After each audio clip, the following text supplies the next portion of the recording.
Assalamualaikum warahmatullahi wabarakatuh. Bertemu lagi di pelajaran matematika. Sebelum kita memulai pembahasan kali ini, yang pertama kalian lakukan adalah pertama, berdoa di rumah masing-masing. Yang kedua adalah jangan lupa tetap semangat untuk pembelajaran hari ini. Dan kita langsung saja yuk masuk ke materi kita kali ini. Kita masuk ke materi tentang koordinat kartesius. Koordinat kartesius adalah dua garis atau sumbu yang saling tegak lurus dan memiliki jarak yang sama. Kedua sumbu tersebut dalam satu bidang, yaitu X dan Y. Perhatikan gambar tersebut, sumbu horizontal atau mendatar disebut sumbu X, dan yang vertikal atau tegak lurus disebut sumbu Y. Nilai 0 terletak di tengah-tengah garis. Angka semakin ke kanan atau ke atas bernilai positif, dan semakin ke kiri atau ke bawah semakin kecil atau bernilai negatif. Kita masuk ke letak koordinat dalam kuadran. Letak koordinat dalam kuadran terbagi menjadi 4. Kuadran pertama terletak di atas sebelah kanan, X dan Y-nya positif. Kuadran kedua sebelah kiri atas, X-nya negatif, Y-nya positif. Kuadran ketiga letak di kiri bawah, X-nya negatif, Y-nya negatif. Dan kuadran keempat terletak di kanan bawah, X-nya positif, Y-nya negatif.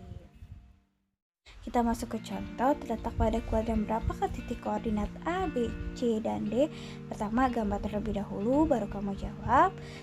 Baru menentukan titik A, hanya X yang negatif, Y-nya positif. Kamu lihat, berarti terletak pada kuadran kedua. Titik B, keduanya positif, berarti terletak di kuadran pertama. Titik C, keduanya negatif, berarti terletak di kuadran ketiga. Dan titik D, hanya Y yang negatif, berarti terletak di kuadran 4. Jadi harus digambar terlebih dahulu. Posisi garis terhadap jarak sumbu X dan Y. Posisi titik terhadap jarak pada sumbu X dan sumbu Y. Kita lihat pada gambar, di sini dapat kita simpulkan bahwa jarak terhadap sumbu X adalah nilai koordinat titik Y, ataupun sebaliknya jarak titik Y adalah nilai koordinat titik X. Kita lihat contoh yang titik A, 4 sama 3, berarti terhadap sumbu X-nya jaraknya adalah 3 dan sumbu Y adalah 4 satuan. Dan kita lihat titik B, jika negatif maka ditulisnya tetap positif, yaitu 2 satuan. Dan kita lihat titik C, jika ada nilai angka 0 maka ditulisnya 0 satuan atau tidak ada. Kita masuk ke posisi garis terhadap sumbu X dan Y. Posisi garis terhadap sumbu X dan Y, yang pertama garis yang sejajar dengan sumbu X dan juga tegak lurus dengan sumbu Y, yang berarti garis tersebut sama-sama mendatar atau horizontal dengan sumbu X dan berlawanan dengan sumbu Y. Yang kedua, garis yang sejajar dengan sumbu Y dan juga tegak lurus dengan sumbu X, yang berarti garis tersebut berbentuk vertikal, sejajar dengan sumbu Y dan berlawanan dengan sumbu X. Kita masuk yang terakhir, yaitu adalah garis yang tidak sejajar dengan sumbu X dan Y, tetapi garis yang memotong sumbu X dan Y, jadi dia tidak berbentuk horizontal ataupun vertikal. Segmen pada titik koordinat.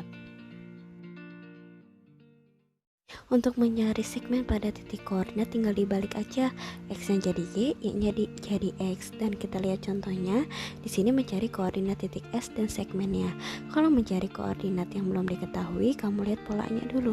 Titik X dari P ke R itu adalah ditambah 2 dan Y juga sama ditambah 2. Berarti tinggal kamu jumlah aja, X tambah 2 dan Y tambah 2. Dan mencari segmennya tinggal dibalik aja.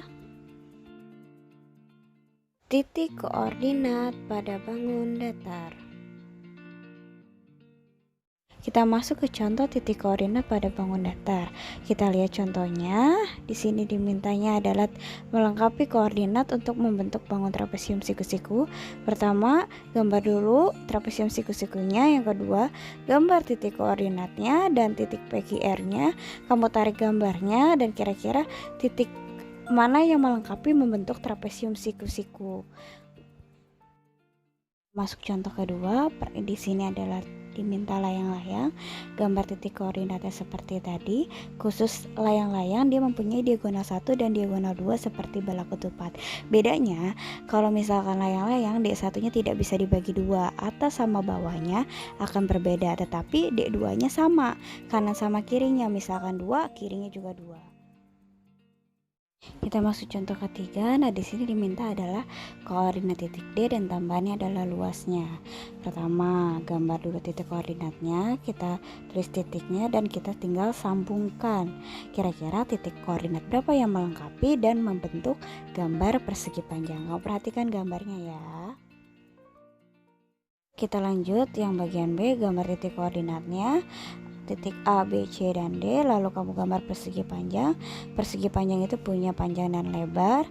Setelah itu kamu cari panjangnya, tinggal kamu hitung satuannya. Di sini panjangnya kita lihat lengkapannya ada 6 dan lebarnya adalah 3 satuan. Setelah itu tinggal masukkan panjangnya, 6 dikali 3 adalah 18. Nah, itu adalah pembahasan kita hari ini. Dan sampai bertemu di pertemuan berikutnya. Salam cinta dari matematika. Assalamualaikum warahmatullahi wabarakatuh.